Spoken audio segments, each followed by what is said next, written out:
दोस्तों, मैं हूं कमर सीमा। और दोस्तों, एक बहुत बड़ा डिप्लोमेटिक सेटबैक हुआ है पाकिस्तान के लिए। और वो ये है कि ओआईसी के 5 रुकन ममालिक भारत में बैठे हुए हैं। देखिए, ये कितना छुपके-छुपके से ये सारा कुछ हुआ कि ये जो सेंट्रल एशियन ममालिक हैं 5, जो कि ओआईसी के रुकन भी हैं, वो दिल्ली चले गए और वो इस्लामाबाद नहीं आए। आप देखें कि रिसेंटली आपको याद होगा कि इस पे मैंने एक वीलॉग भी बनाया था और बात की थी, और आपको बताया था कि जो इंडिया सेंट्रल एशियन कंट्रीज के ऊपर इन्वेस्टमेंट कर रहा है, वो किस तरह जो है वो इम्पोर्टेंट है। सो इंडिया ने ओआईसी का ये जो आज का मूड पाकिस्तान था, इसको फेल करने के लिए जो भारत के वजीर खारजा जयशंकर जो है, उन्होंने 18-19 जो फरवरी का ये जो एक इवेंट है वो इंडिया में किया है।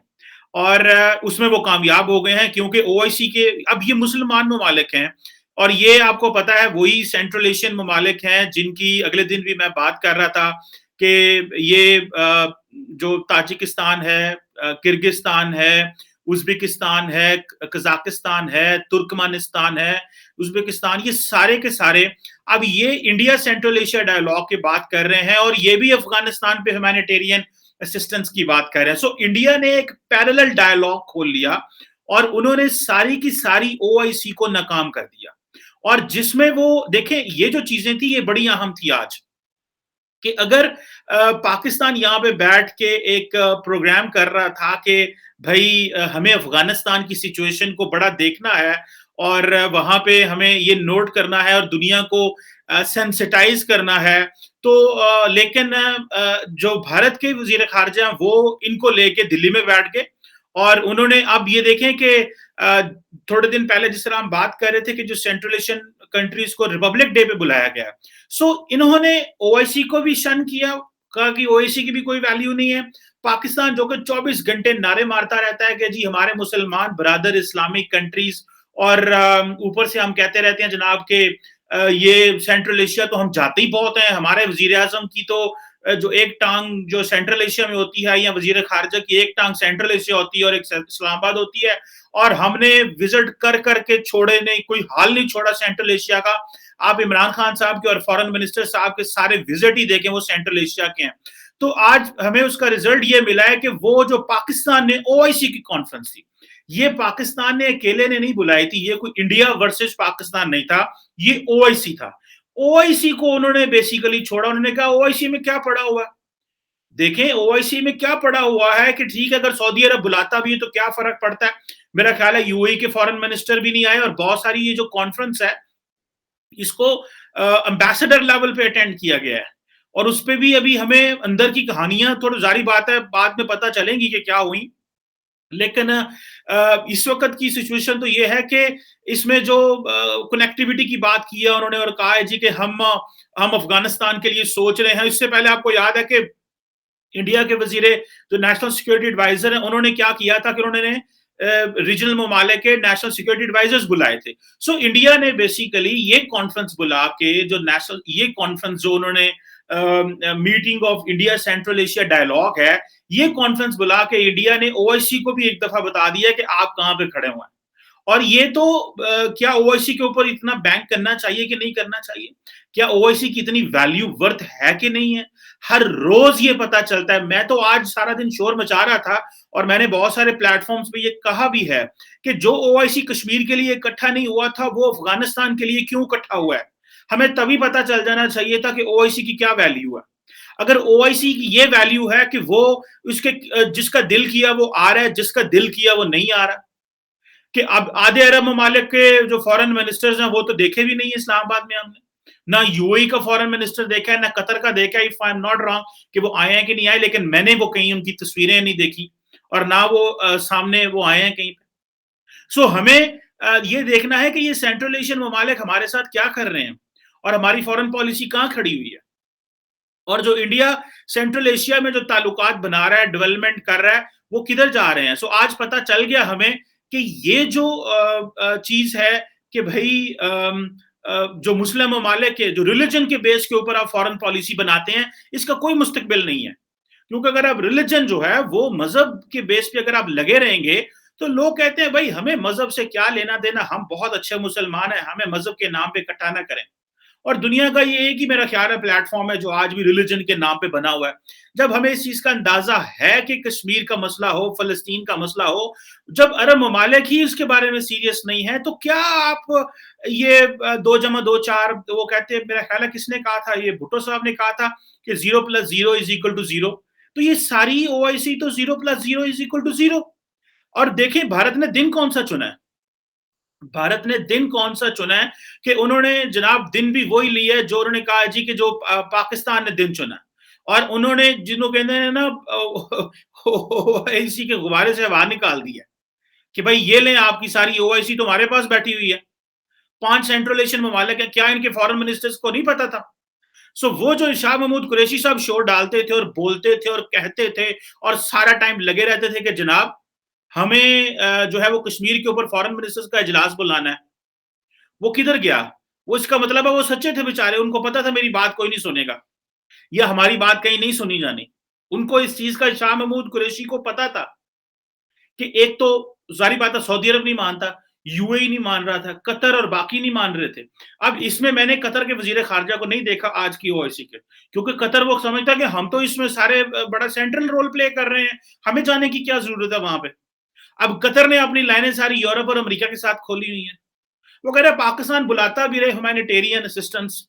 सो ह्यूमैनिटेरियन असिस्टेंस जो है ना, ये तो जिसे कहते हैं ना साडे पंजाबी च कहते हैं हारिया न्याय। हारिया न्याय मीन्स कि द लास्ट रिज़ॉर्ट, ठीक है जी? मतलब ये हारिया न्याय है कि जनाब आपने इनको कहा जी चलो यार ये किसी पे इकट्ठे नहीं हो रहे, चलो इंसानी बुनियादों पे इकट्ठे हो जाओ। तो इंसानी बुनियादों पे सारे कहेंगे हाँ, ये वो चलो कर लेते हैं। सऊदी अरब बीच में इसमें अपना मेजर रोल प्ले करने लग पड़ा कि चलो कोई नहीं हम। लेकिन अभी हमें ये बता दिया जाए कि क्या सेंट्रल इस ओआईसी की कोई वैल्यू रह गई है अभी? क्या ओआईसी की कोई वैल्यू रह गई है? क्या इन ममालिक से आप कश्मीर के ऊपर कोई उम्मीद रखते हैं? या आपके लिए बोलेंगे? जो अफ़गानिस्तान के इश्यू के ऊपर पाकिस्तान के अंदर बनाई इनवाइट की हुई कॉन्फ्रेंस, जिसका मेन मकसद क्या था? इंसानी हकूक। आया भी ओआईसी का प्लेटफ़ॉर्म। पाकिस्तान ने डायरेक्ट फ़ोन करके नहीं कहा, हमारे वज़ीर ख़ारिजा ने या हमारे फ़ॉरेन मिनिस्टर ने डायरेक्ट फ़ोन करके नहीं कहा कि आप हमारे पास आएँ, हम अफ़गानिस्तान के लिए कोई बात करना चाह रहे हैं। ये ओआईसी के सेक्रेटरी जनरल भी आए हुए हैं, जीसीसी के भी आए हुए हैं। मुस्लिम वो जो डेवलपमेंट बैंक है उसके भी वो आए हुए हैं, हेड आए हुए हैं, सारे आए हुए हैं। और उन्होंने क्या किया सेंट्रल एशिया वालों ने, और ये सेंट्रल एशिया हमारे यहाँ पे जफ्फियां डालते नहीं, हम बंद करते हैं इनसे। हम अक्सर मिलते रहते हैं सेंट्रल एशियन के डिप्लोमेट से, यहाँ पे अक्सर मुलाकातें भी होती हैं। वो क्या करते हैं, वो सिर्फ निरीह कहानियां कि जी हमारे सेंट्रल एशिया के साथ बड़े अच्छे ताल्लुकात हैं, हम ब्रदरली इस्लामिक कंट्री, और यहाँ से जनाब अफगानिस्तान के रास्ते हम सेंट्रल एशिया पहुंचेंगे तो ये होगा तो वो होगा। उनको परवाह ही कोई नहीं है। वो तो परवाह आज सेंट्रल एशियन ममालिक ने बता दिया कि उनको कोई परवाह नहीं है। ठीक है जी। उधर वो क्या कह रहे हैं, वो कह रहे हैं जी हमने 4C अप्रोच दी है। ठीक है जी। कॉमर्स, कैपेसिटी एनहांसमेंट, कनेक्टिविटी और कॉन्ट्रैक्ट्स, ये 4C अप्रोच जो है वो सेंट्रल एशिया और इंडिया ने अडॉप्ट की है कि जी ट्रेड बढ़ाएं। कैपेसिटी एनहांसमेंट किसकी होनी है? जारी बात है सेंट्रल एशियन ममालिक की कैपेसिटी एनहांसमेंट के ऊपर बात होगी कि भाई हाँ ये वो ममालिक हैं जिनकी कैपेसिटी एनहांसमेंट हमें करनी है। ये वो ममालिक हैं जिनकी कैपेसिटी एनहांसमेंट के ऊपर काम होना है। और ये और दूसरा ये कि चलो कॉन्ट्रैक्ट्स बढ़ाए जाएंगे क्योंकि और कनेक्टिविटी इन जो 500 ममालिक की है।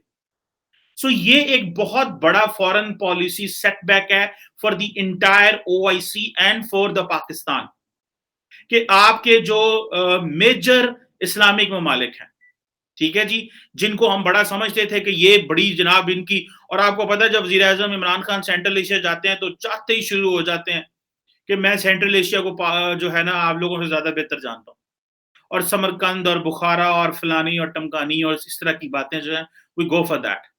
और उन्होंने देखें आज कितनी जबरदस्त एक गेम की, और उस गेम में जनाब उन्होंने अपने आप को बताया कि हमारा सेंट्रल एशिया के साथ क्या डायलॉग है। और अभी देखिएगा क्या आएगा पॉइंट ऑफ व्यू, मैं बताता हूँ इसका जवाब क्या आएगा। जवाब ये आएगा जी, पहली बात हमने बड़ी जल्दी में बुलाया। आज फॉरेन मिनिस्टर शाह महमूद कुरैशी ने एक बात की जिसकी मुझे समझ ना आई ये क्या कह रहे हैं, कि हमने बड़ी जल्दी में ये इजलास बुलाया और आप लोगों की बड़ी मेहरबानी जल्दी जल्दी आ गए। क्योंकि अब ये इस पे ये प्ली लेंगे, ये जवाब देंगे कि जनाब वो जो जल्दी-जल्दी बुलाया उसकी वजह ये थी, ये जो लोग मिस हो गए ये और जगह मसरूफ थे, इनकी कमिटमेंट्स थी दरअसल। तो हमने क्योंकि जल्दी-जल्दी इजलास बुलाया तो वो नहीं आए। ये देंगे ये लॉजिक। अच्छा मैं कहूँ आज सुबह ये क्यों शाह महमूद ने कहा है कि इतनी जल्दी? भई अगर ओआईसी का प्लेटफ़ॉर्म है, सारी आलम इस्लाम इकट्ठी हो रही है, सारी मुस्लिम दुनिया इकट्ठी हो रही है, अफ़गानिस्तान का क्राइसिस है, ठीक है आपको पाकिस्तान की लीडरशिप नहीं पसंद आप कहीं और कर लें। लेकिन अगर पाकिस्तान ने इजलास बुला ही लिया है, हम तो यहाँ पे पता है थकते नहीं है ये बताते हुए कि पाकिस्तान जो है वो इस्लाम की लैबोरेटरी है। और माज़ी में और यहाँ पे अल्फ़ाज़ तो चलते रहते हैं कि पाकिस्तान के पास जो इस्लामिक बॉम्ब है। ठीक है जी, हम तो यहाँ पे जो पाकिस्तान के पुराने मलवाने थे, मौलवी जिन्होंने बड़ा मिसयूज़ किया पाकिस्तान की फ़ौज का और सिक्योरिटी अपरेटस का और कहा जी कि ये सारे जो इस्लामिक ममालिक हैं के लिए, सऊदी अरब के लिए, ये जो है ना जो न्यूक्लियर बॉम्ब है इस्लामिक है, ये इस्लामी बॉम्ब है। तो बाद में पता चला कि भाई ने आहिस्ता-आहिस्ता जब इंटरनेशनल कम्युनिटी सेंसिटाइज़ हुई न्यूक्लियर के ऊपर तो पता चला इस तरह की बातें नहीं करनी कि आप जो है वो एक वो न्यूक्लियर बॉम्ब जो है वो इस्लामिक है।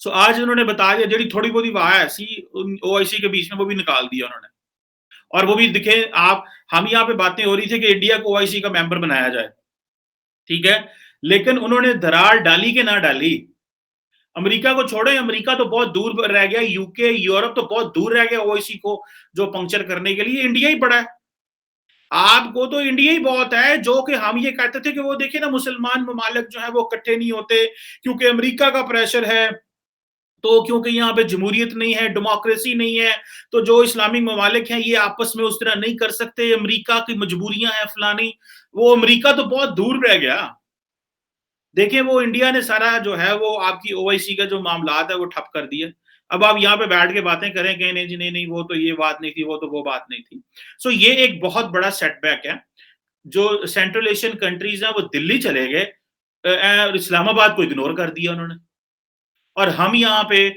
जो है वो ज़ाहिर बात है डिप्लोमेटिक सक्सेस मना रहे थे।